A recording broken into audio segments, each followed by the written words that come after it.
हे viewers, कैसे हो आप सब। आई होप आप सब अच्छे होगे, अपना ख्याल रख रहे होगे, अच्छी सेहत पे होगे, अच्छे लोगों का साथ और प्यार अपने जीवन में मैनिफेस्ट कर रहे होगे।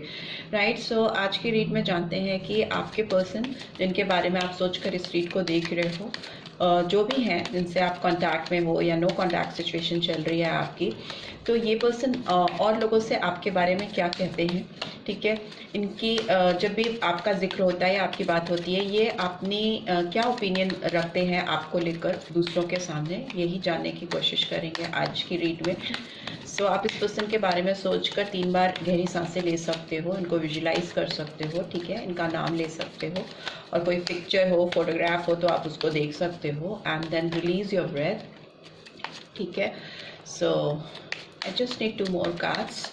ये जनरल टाइमलेस कलेक्टिव रीड है, तो सारे साइंस के लिए है एंड टाइमलेस है। तो जब भी आप इस रीड तक पहुंचोगे ये आपको गाइडेंस प्रोवाइड करेगी। Right, so first card we have you respect everything I like. So ये लोगों से कहते हैं कि आप एक ऐसे पर्सन हो जो इनकी हर एक चीज़ की, काम हो, चाहे इनकी अपीयरेंस हो, चाहे इनके बातचीत करने का तरीका हो, ओवरऑल पर्सनालिटी हो, आप इनकी बहुत रिस्पेक्ट करते हो।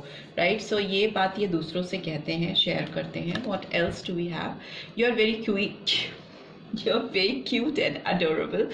सो ये लोगों से ये भी कहते हैं कि आप बहुत ज़्यादा प्यारे इंसान हो, इतने प्यारे इंसान हो कि आपसे कोई चिढ़ नहीं सकता, आपको केवल अडोर ही कर सकता है, केवल प्यार ही कर सकता है। सो इस तरह की बातें ये करते हैं लोगों से। You bring peace to me, ये इनका ये भी कहना है लोगों से, जब भी आपका जिक्र होता है तो ये बोलते हैं हमसे कि एक अजीब सी शांति इनके जीवन में आती है अगर आप इनकी लाइफ में होते हो। एक पीस का एलिमेंट जो होता है ना, एक सुकून का एलिमेंट जो होता है, वो आपकी उनकी ज़िंदगी में आपके होने से आता है। And you make me feel secure. So मे भी हो सकता है आप काफ़ी कॉन्फिडेंट पर्सनैलिटी हो। अगर इस पर्सन के दिमाग में किसी भी तरह की इनसिक्योरिटी होती थी या किसी भी डाउट में होते थे कोई डिसीजन लेने से पहले, अगर 2 चॉइसेस हैं या 2 ऑप्शंस हैं या कोई भी ऑप्शन नहीं है और इनको कोई चॉइस बनानी है, तो उसमें आप इस पर्सन को बहुत कॉन्फिडेंट फील कराते थे, सिक्योर फील कराते थे। तो ये चीज़ ये डेफिनेटली अपने जिन भी लोगों से आपसे बात करते हैं, आपकी बात करते हैं, उनको बोलते हैं कि आपके साथ रहने पर उनको एक अजीब सी सिक्योरिटी फील होती थी, एक अजीब सा कॉन्फिडेंस लेवल आपका जो होता था वो काफ़ी हाई होता था, बिकॉज आप उनको वैसा ही महसूस कराते थे, फील कराते थे।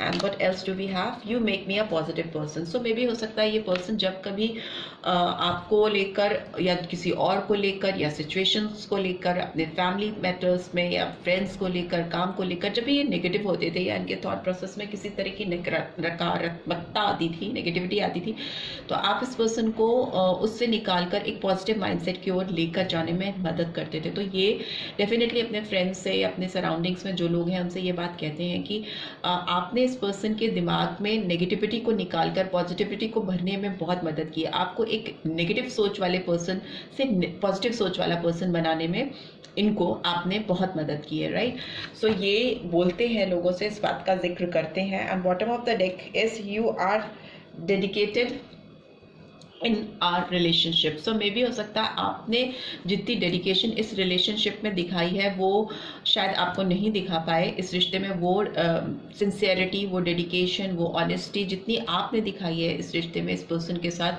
वो नहीं दिखा पाए इस रिश्ते में। तो ये बात भी है अपने इर्द गिर्द वालों से या अपने दोस्तों से डिस्कस करते हैं। You can read my mind, you make me complete. So ये बोलते हैं कि आपकी प्रेजेंस इनको पूरा बनाती है। और ये भी इनका ये थॉट प्रोसेस है कि आप इनका दिमाग पढ़ने की, अगर किसी में पोटेंशियल है, अगर कोई किसी का दिमाग पढ़ सकता है इनके जीवन में, तो वो आप ही हो। जो इस पर्सन के अंदर क्या चल रहा है, इनके थॉट प्रोसेस क्या है आपको लेकर, वो डेफिनेटली आप जान लेते हो, समझ लेते हो और उस हिसाब से इस पर्सन के साथ आप एक्सक्यूज मी बिहेव करते हो। तो ऐसा डिस्कशन करते हैं, ये ऐसी चीज़ें बताते हैं लोगों को आपके बारे में। ठीक है, सो लेट्स सी इस पर्सन की एनर्जी के थ्रू इन कार्ड्स को एक्सप्लेन भी करते हैं। ये first card you respect everything I like का कार्ड क्यों आया है, टैरो डेक से करूँगी।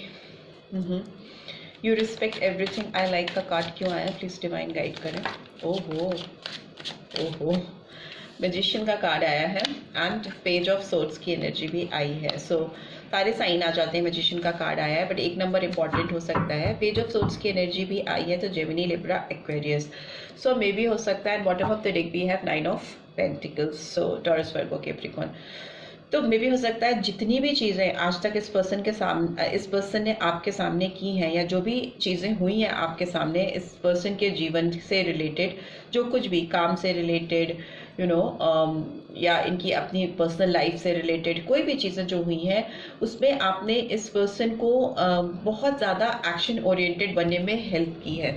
मे भी हो सकता है ये पर्सन बहुत जल्दी कोई इनिशिएटिव नहीं ले पाते हो, एक्शन ओरिएंटेड नहीं हो, उस तरह की फीलिंग्स हैं इस पर्सन को लेकर इस रीड में। बट येस, आपने हमेशा इनको एक कॉन्फिडेंट वे में इनकी रिस्पेक्ट करते हुए इनकी जो लिमिटेशंस हैं उसी के अंदर कैसे इनिशिएटिव लिया जाता है, कैसे एक्शन लिया जाता है, इस चीज़ को बताने में, समझाने में इस पर्सन की बहुत हेल्प की है। दूसरा, मुझे लगता है ये पर्सन आज भी आपके ऊपर बहुत नज़र रखते हैं, बहुत स्पाइंग एनर्जी निकल के आ रही है। पेज ऑफ सोर्ड्स की एनर्जी है जो दिखाती है कि ये पर्सन आपसे थोड़े से इमेच्योर दिख रहे हैं दिमागी तौर पर, मे बी एज वाइज भी ये पर्सन आपसे थोड़े यंग हो सकते हैं। सोर्ड्स की एनर्जी है जो दिमाग को दिखाती है, ब्रेन को दिखाती है। तो ये आपको लेकर इस समय बहुत दिमाग से काम ले रहे हैं, बहुत दिमाग लगाने की कोशिश कर रहे हैं कि कब तक वो आपके ऊपर केवल नज़र रखते रहेंगे, आपको स्पाई करते रहेंगे। It's time to take some action also. उनका दिमाग उनको कह रहा है कि उनको आपकी तरफ बढ़कर कोई इंडिपेंडेंट डिसीजन लेने की ज़रूरत है, right? So by this you are very cute and adorable का card is here. Okay, king of wands की एनर्जी आई है। मे बी इस पर्सन को आप ना केवल क्यूट एंड अडोरेबल लगते हो, बल्कि ये पर्सन आपकी तरफ बहुत पैशनेट है, बहुत ज़्यादा डिज़ायर्स हैं इस पर्सन के दिल में आपको लेकर। आपका प्यारापन तो इनको अच्छा लगता ही है, प्लस ये चाहते हैं कि आपके साथ इनकी ज़िंदगी में जो इनकी तमन्नाएं हैं इस रिश्ते में आपके साथ, वो पूरी ये फुलफिल करें, इनके ख्वाब अधूरे ना रहें। बहुत वांट नज़र आ रही है मुझे इस पर्सन के अंदर, चाहत नज़र आ रही है आपको पाने की। And bottom of the deck we have sun. तो सन की एनर्जी आई है, तो दिखाती है कि इस पर्सन की ज़िंदगी में क्यूटनेस तो आपके होने से होती है, अडोरेबल तो आप हो ही इस पर्सन को, बट इस पर्सन को बहुत ज़्यादा खुशी मिलती है आपके इर्द गिर्द होने से, आपके आसपास होने से। So you bring peace to me का कार्ड क्यों आया है? ओके, 4 ऑफ वॉन्ड्स की एनर्जी आई है, Aries, Leo, Sagittarius. And bottom of the deck we have 6 of cups. So मुझे ऐसा लगता है कि पास्ट मेमोरी में है, बहुत ज़्यादा आपको याद कर रहे हैं, उनको लगता है कि इनकी ज़िंदगी में सुकून, शांति और वो एक सेलिब्रेटिंग टाइम किसी के भी होने से पूरा नहीं होने वाला है, बल्कि वो तभी सुकून, वो खुशियाँ, वो शांति इनको मिलेगी जब आप इनके पास लौट कर जाओगे या आप इनकी ज़िंदगी में आओगे। इन्होंने दरवाजे खोले हैं, पता नहीं आपको दिखाई दे रहे हैं कि नहीं दिखाई दे रहे हैं, बट इस पर्सन ने अपने दिल के दरवाजे आपके लिए खोल के रखे हैं और ये पर्सन आपकी एंट्री का वेट कर रहे हैं। You make me feel secure का कार्ड क्यों आया है? नाइट ऑफ कप्स की एनर्जी आई है। सो मे भी हो सकता है ये पर्सन आपको लेके काफ़ी इमोशनल है, काफ़ी सेंटिमेंटल है, और ओवरऑल भी ये पर्सन दिल से बहुत सेंटिमेंटल है, बट ऊपर से लोगों को नहीं दिखाते और इनको हर्डल फील होती है अपने इमोशन, अपने सेंटिमेंट्स को रिवील करने में, दूसरों तक पहुंचाने में। ऑल्दो है ये हाईली इमोशनल है, काफ़ी ज़्यादा दिल से काम लेते हैं, दिल से चीज़ों को सोचते हैं, इसीलिए हो सकता है इनको बहुत स्ट्रॉन्ग डिसीजन लेने में या बहुत कठोर फैसले करने में दिक्कत होती है। ऑल्दो ऊपर से नहीं दिखाते, रिवील नहीं करते, दिखाते हैं कि बहुत स्ट्रांग है, बहुत इनको कोई फर्क नहीं पड़ता, बट अंदर से ये बहुत सॉफ्ट हार्टेड पर्सन मुझे दिखाई दे रही हैं या दे रहे हैं, और इनको डेफिनेटली दूसरों को अपनी ये वनरेबल साइड, अपनी ये सॉफ्ट साइड, इमोशनल साइड दिखाने में दिक्कत होती है। एंड आप इस चीज़ को समझते हो, बहुत अच्छी तरीके से टैकल कर पाते हो, हैंडल कर पाते हो, तो इनको लगता है कि yes they are safe with you. ये कार्ड बहुत तेजी से जंप करके गया, देखते हैं क्या है। ओके, 8 ऑफ पेंटिकल्स की एनर्जी आई है, taurus, Virgo, Capricorn. You make me a positive person. आप इस पर्सन को पॉजिटिव बनाते हो, इसीलिए ये पर्सन आपके साथ इस रिश्ते पे काम करना चाहते हैं, क्योंकि हो सकता है इस पर्सन की ज़िंदगी में कहीं ना कहीं नेगेटिविटी आ रही है, खुशियाँ दूर हो रही हैं इनके जीवन से, और ये वापस से एक कॉम्प्लिकेटेड पर्सन नहीं बनना चाहते, जो कि शायद वो इनिशियली थे जब ये आपसे मिले थे, ये इस एनर्जी में थे, बट अभी ये पर्सन इस एनर्जी में आ चुके हैं, जो कि दिखाती है कि ये पर्सन एक मेच्योर पर्सन की तरह बिहेव करना चाहते हैं, इस रिश्ते पे एक टीडी वे में आपके साथ काम करना चाहते हैं, स्टेप बाय स्टेप चलकर रिश्ते को सुधारना चाहते हैं। और अगर कोई मेहनत, डेडिकेशन या कोई सैक्रिफाइस भी करना पड़े किसी भी काम को पूरा करने के लिए, सिर्फ काम पे ही लगना ज़रूरी नहीं होता। उस काम को कंप्लीट करके गोल को अकम्प्लिश करने के लिए बहुत सारे और सैक्रिफाइसेस होते हैं, इनिशिएटिव्स होते हैं, बहुत सारे स्टेप बाय स्टेप प्रोसेस होते हैं। उस सबको करने के लिए ये पर्सन रेडी है और पॉजिटिव माइंडसेट के साथ, बिकॉज आप ही ने इस पर्सन को पॉजिटिव बनाया है। And why do we have this card? You are dedicated in our relationship. ये एनर्जी क्यों आई है? ओके डेविल का कार्ड आया है। कैप्रिकॉर्न एनर्जी, मकर राशि निकल के आई है। 15 नंबर, ठीक है, या 6 नंबर भी इंपॉर्टेंट हो सकता है। And we have 7 of wands. हो सकता है इस पर्सन ने आपको लेकर ना बहुत अच्छा बिहेव नहीं किया है, जबकि आप इस रिलेशनशिप में इनकी तरफ, इस रिश्ते की तरफ पूरी तरह डेडिकेटेड थे। जबकि ये पर्सन उस समय कहीं ना कहीं आपकी लाइफ में टॉक्सिसिटी लेके आ रहे थे, कड़वाहट ला रहे थे, आपके साथ अपने रिश्ते को लेकर रेजिस्ट कर रहे थे, एक्सेप्ट नहीं कर रहे थे अपने एक स्ट्रॉन्ग बॉन्ड को। आपके साथ बैरियर्स क्रिएट किए थे इन्होंने, अपने आगे बहुत सारी दीवारें इस रिश्ते में इन्होंने आप दोनों के बीच में खड़ी कर दी थी, और जिसकी वजह से इस पर्सन की और आपके रिश्ते में वो बात नहीं आ रही थी जो आप चाहते थे। ऑल्दो आप डेडिकेटेड थे, आप अपनी तरफ से लॉयल्टी दिखा रहे थे, काम कर रहे थे इस रिश्ते पे, पर ये पर्सन इस रिश्ते से कहीं ना कहीं दूर भाग रहे थे, फाइट कर रहे थे आपसे दूर जाने के लिए। एक हलचल सी मुझे दिखाई दे रही है इस पर्सन के दिमाग में, ठीक है। और हो सकता है इस पर्सन को ऐसा फील होता था कि ये आपके लिए एडिक्टेड है, ये आपके ऊपर डिपेंडेंट है, ये आपके ऊपर रिलाई करते हैं। इनकी खुशियाँ, इनके दुख, इनकी हर एक चीज़ कहीं ना कहीं आपके ऊपर आकर, आपसे शुरू होती है और आपके ऊपर आकर ही खत्म हो जाती है। इनको लगता था कि ये आपके ऊपर को डिपेंडेंट हो गए हैं। सो इस वजह से मे बी इस पर्सन ने आपसे दूरी बनाई, आपसे डिस्टेंस बनाया, रेजिस्ट किया इस रिलेशनशिप को। दूसरा मुझे लगता है क्वीन ऑफ सोर्ड्स की एनर्जी है, तो काफ़ी ज़्यादा इगोइस्टिक वे में फैसला सुनाया आपको कि अब उन्हें इस रिश्ते में नहीं रहना है, या मे बी हो सकता है फैसला नहीं सुनाया, अपनी ओर से डिसीजन ले लिया और पीछे हट गए कि उन्हें इस रिश्ते पे काम नहीं करना है, और एक अथॉरिटेटिव वे में आपके साथ चीज़ों को खुद ही से एंड कर दिया, बिना आपसे किसी तरह का डिस्कशन किए, किसी तरह से आपके साथ बातचीत किए। उस तरह की वाइब्रेशन मुझे दिखाई दे रही है। और दूसरा मुझे दिख रहा है कि इस पर्सन ने आपसे दूर होने के बाद अपने आप को बहुत हील करने की कोशिश की है, दूसरों के साथ, किसी थर्ड पार्टी के साथ भी अपने आप को रिलैक्स करने की कोशिश की है। मेल है तो फीमेल्स के साथ, फीमेल है तो मेल्स के साथ इन्होंने अपने बॉन्ड स्टैब्लिश करने की कोशिश की है। हर एक दिन कोई नया, कुछ समथिंग डिफरेंट फाइंड आउट करने की कोशिश की है, सो दैट उनकी लाइफ में जो वो वेकेंट जगह है, जो उनका खालीपन है, जो एलिमेंट उनकी लाइफ से मिसिंग है, जो उनको खाली महसूस कराता है,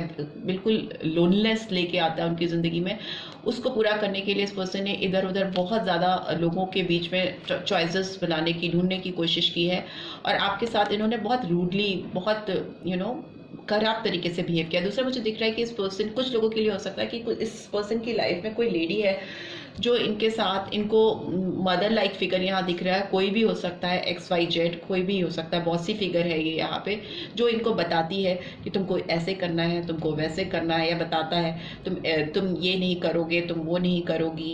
एक डिक्टेटरशिप टाइप का इंटरफेरेंस, इस तरह की अथॉरिटेटिव इंटरफेरेंस इस पर्सन की लाइफ में हो सकती है पास्ट में, ठीक है।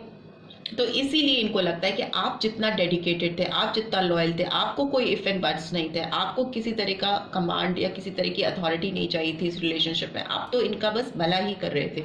सो वो रियलाइजेशन होता हुआ दिखाई दे रहा है इस पर्सन के अंदर। और ये जो सोचते थे कि ये टॉक्सिसिटी है, ये जो आपके साथ है, ये तो को डिपेंडेंट होते जा रहे हैं आपके ऊपर, आपके प्यार पर, आपके ऊपर पूरी तरह से निर्भर होते जा रहे हैं, इनका इल्यूजन था, भ्रम था, डाउट्स थे, जिसको ये अब अपनी जिंदगी से बाहर निकालने की कोशिश कर रहे हैं या कर रही हैं। But I want to know why this card is here. Devil का कार्ड क्यों आया है? प्लीज डिवाइन गाइड करें, यहाँ पे डेविल का कार्ड क्यों आया है? ओके, ड्रीमर का कार्ड आया है, beginning, believing, protected. So yes, ये एरी साइन निकल के आया है, मेष राशि, and again we have 6 of cups की एनर्जी। तो यस, ये पर्सन आपके बारे में इन्होंने बहुत सोचा, बहुत ज़्यादा ये पास्ट की मेमोरीज में रहे हैं। मे बी आपने इस पर्सन के साथ बहुत ज़्यादा लंबा टाइम स्पेंड किया है, तब भी इस पर्सन ने आपको समझने में गलती कर दी। तो ये पास्ट एनर्जी में जाकर बहुत सोचते रहे, बहुत इन्होंने दिमाग लगाया और इनको लगा कि इनको इस रिश्ते को फिर से एक स्क्रैच रूट से स्टार्ट करने की ज़रूरत है। ठीक है, ड्रीमर का कार्ड कहीं ना कहीं एक फूल की एनर्जी को रिवील करता है, तो मे बी हो सकता है ये पर्सन थोड़े फिक्र माइंडेड है। ठीक है, इनको कभी ये लगता है, कभी वो लगता है, कभी ये सही लगता है, कभी वो सही लगता है, तो इसलिए इस पर्सन को ईजिली मैनिपुलेट किया जा सकता है। इसीलिए यहाँ पर एक अथॉरिटेटिव फिगर दिखाई दे रहा है जो इस पर्सन को चलाता है, गवर्न करता है, इनको ईजिली मैनिपुलेट कर पाता है, इनकी फीलिंग्स, इनकी इमोशंस को हैंडल करके, टैकल करके इनको जिस दिशा में चाहिए उस दिशा में घुमा लेता है। बट इस पर्सन की जहाँ तक बात है, ये आपके साथ डेफिनेटली फ्रेश बिगनिंग करना चाहते हैं, एक नई शुरुआत करना चाहते हैं या चाहती हैं, और एक पॉजिटिव माइंडसेट के साथ आना चाहते हैं। ये आपके साथ रिश्ते को शुरुआत करके कोई भी रिस्क, कोई भी जो डर है इस रिश्ते का, उसको फेस करने के लिए, उस चैलेंज को फेस करने के लिए रेडी है। ये आपके साथ अपने जीवन की नई जर्नी तय करने के लिए रेडी है, फिर चाहे कॉन्सिक्वेंसेस कुछ भी हो, आउटकम कुछ भी हो, राइट। इनका अभी यही फैसला आता हुआ दिखाई दे रहा है कि ये पर्सन आपके साथ एक नई शुरुआत, एक फ्रेश बिगनिंग, एक न्यू बिगनिंग करना चाहती हैं या चाहते हैं। लेट्स सी इस पर्सन की इनर मोस्ट फीलिंग्स क्या है मेरे व्यूअर्स को लेके। Okay, attraction. You attract romantic life by enjoying this moment fully. So yes, devil का कार्ड आया है तो दिखता है कि बहुत ज़्यादा अट्रैक्शन है, फिजिकल इंटीमेसी बहुत है। डेविल का कार्ड दिखाता ही है दो लोगों के बीच में एक इनसेपरेबल बॉन्ड होना, जिसको कोई छुड़ा नहीं सकता। दो लोगों के बीच में ऐसा स्ट्रॉन्ग बॉन्ड होना, ऐसी चेन बंधी होना जिसको डिटैच कर पाना, जिसको हटा पाना, तोड़ पाना नामुमकिन है। तो वो होता ही इसीलिए कि क्योंकि लव और लस्ट दोनों मिलकर डेविल को बनाते हैं। ठीक है, प्यार भी है और प्यार के साथ साथ पाने की, एक दूसरे को पूरी तरह से पाने की एक सेक्सुअल अट्रैक्शन भी क्लियरली दिखाता है डेविल। तो वो अट्रैक्शन यहाँ पे भी निकल के आया है इस पर्सन की तरफ से। And we have engagement, your love life is ascending to a high level of commitment. Yes, वो दिख रहा है कि ये पर्सन आपके साथ एंगेज होना चाहते हैं, आपके साथ कमिट करना चाहते हैं, आपके साथ एक हाई लेवल ऑफ कमिटमेंट लेके आना चाहते हैं। And playfulness to recapture romance, allow your inner youthful spirit of fun to shine. ये पर्सन आपके साथ थोड़ा सा प्लेफुलनेस की एनर्जी में आना चाहते हैं, आपको फील करना चाहते हैं। मे बी इस पर्सन को आपकी जो फील है, जिस तरह से आप इस पर्सन को टच करते थे या इनको कंसोल करते थे, not in a bad sense, positive sense में, जिस तरह से आपका जो टच है वो मैजिकल हो सकता है। मे बी आप एक हीलर की तरह से इस पर्सन की बहुत सारी प्रॉब्लम्स को, बहुत सारी तकलीफों को सिर्फ एक टच से ही दूर कर देते थे। मे बी आपके चेहरे की एक स्माइल, आपके आइज के एक्सप्रेशंस, उनको देखकर ये पर्सन बहुत ईजी हो जाते थे, रिलैक्स हो जाते थे, एक बहुत कंफर्ट जोन में हो जाते थे। इनको वो एनर्जी मिल नहीं पा रही है अपनी ज़िंदगी में, तो वो एनर्जी लाने के लिए ये चाहते हैं कि आपको ये फील करना चाहते हैं, अपनी ज़िंदगी में वापस से पाना चाहते हैं, एक प्लेफुलनेस की एनर्जी में आपके साथ टाइम स्पेंड करना चाहते हैं, right. And bottom of the deck we have getting to know each other, as you reveal your innermost selves to each other, your bond deepens. So इनको लगता है ये टाइम आ गया है फिर से आप दोनों को एक दूसरे से कनेक्ट होना चाहिए without any further interference, outside interference, और आप दोनों को अपने दिल की भावनाओं को एक दूसरे से शेयर करना चाहिए। क्योंकि जितना ज़्यादा आप एक हैप्पी टाइम स्पेंड करेंगे, थोड़ा प्लेफुलनेस की एनर्जी, थोड़ा सीरियस टॉक, थोड़ा सा इंगेज करोगे, जितना आप दोनों एक दूसरे को, जितना अपने दिल की बातों को रिवील करोगे, उतना ही ये बॉन्ड स्ट्रॉन्ग होता जाएगा। एग्जैक्टली ये पर्सन भी ऐसा ही सोच रहे हैं इस वक्त जब आप इस रीड को देख रहे हो। So this is what I am getting. I hope आपको इस रीड से गाइडेंस मिली है। Then do give this video a like, और फर्स्ट टाइम आए हो तो सब्सक्राइब करके जाना मत भूलना, नोटिफिकेशन बेल जरूर से प्रेस करना so that next video updates आपको मिल सके। Thanks for watching, see you next video, till then take care, bye bye.